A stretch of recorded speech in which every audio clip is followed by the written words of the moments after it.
It happened without warning. The air had been still, the evening quiet as the sun dipped beneath the horizon.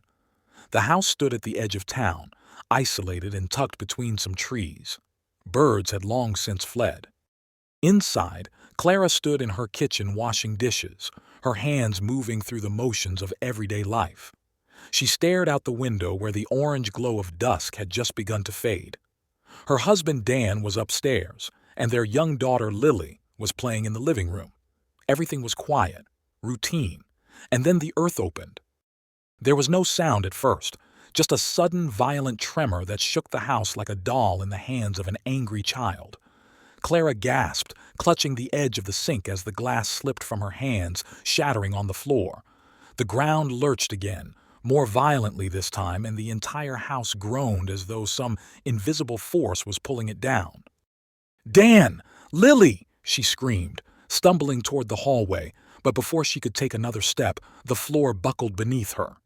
A deep, thunderous roar filled the air, and the house collapsed inward, as though the earth had opened its mouth and swallowed it whole. Clara fell. There was no time to think, no time to process what was happening. She was weightless, suspended in a terrifying freefall, the walls of her home crumbling around her. Dust and debris filled the air, choking her, and then, just as suddenly as it had started, the fall ended. The house hit the bottom of the sinkhole with a sickening crunch. Clara's vision swam as she lay on the floor, half buried under rubble. Her head throbbed, her body ached, but she was alive.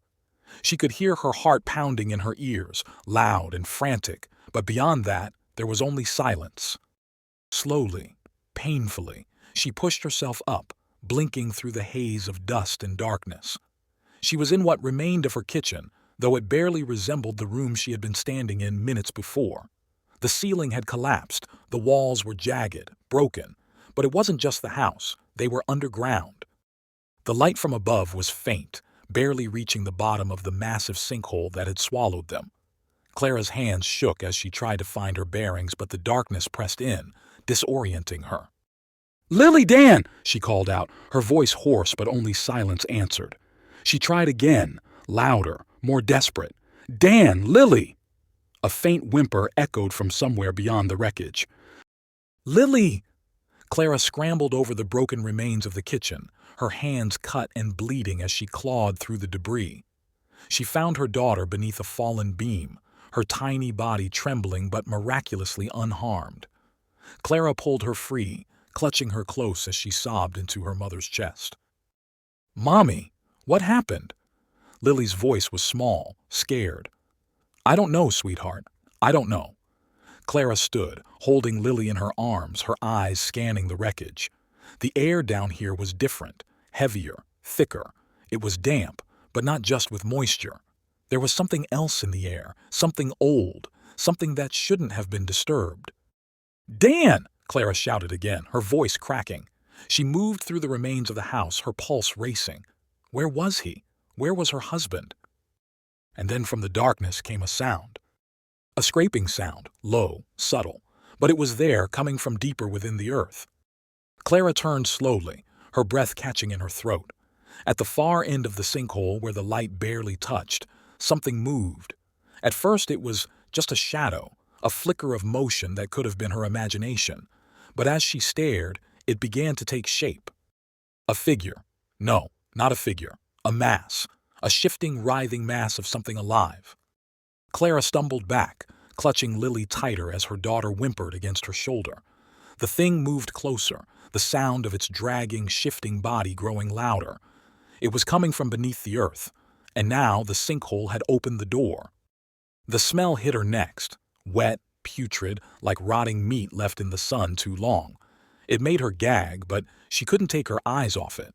Whatever it was huge, its bulk shifting and pulsing with an unnatural fluidity, like something not meant for the surface world. Then came the eyes, dozens of them, maybe hundreds, small and glistening, reflecting the faint light from above. They blinked in unison, fixing on her with a hunger that made her insides twist with fear. "Mommy, what is it?" Lily's voice was barely a whisper, and Clara's heart shattered at the terror in it. "I don't know, baby," she said, her voice trembling. "But we need to get out of here." The ground beneath them trembled again as the creature, if it could even be called that, moved closer, the sound of its mass slithering over the rocks and debris filling the air. It was too close, too fast. There was no time. Clara backed up, her mind racing, trying to find a way out, but there was nowhere to go. They were trapped at the bottom of the sinkhole, and whatever had been buried beneath the earth was coming for them. Suddenly, a loud crash echoed from above, and Clara looked up to see Dan standing at the edge of the hole, his face pale with shock. "Clara!" he screamed. "Grab my hand! Hurry!" He had a rope.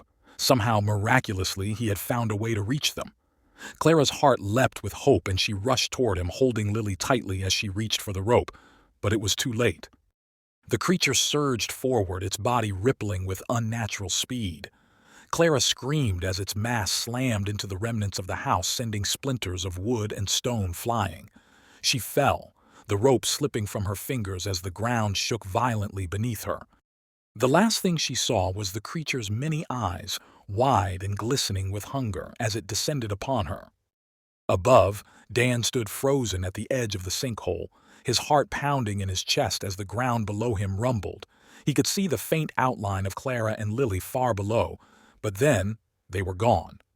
The earth had swallowed them whole, and the thing beneath it, it was rising.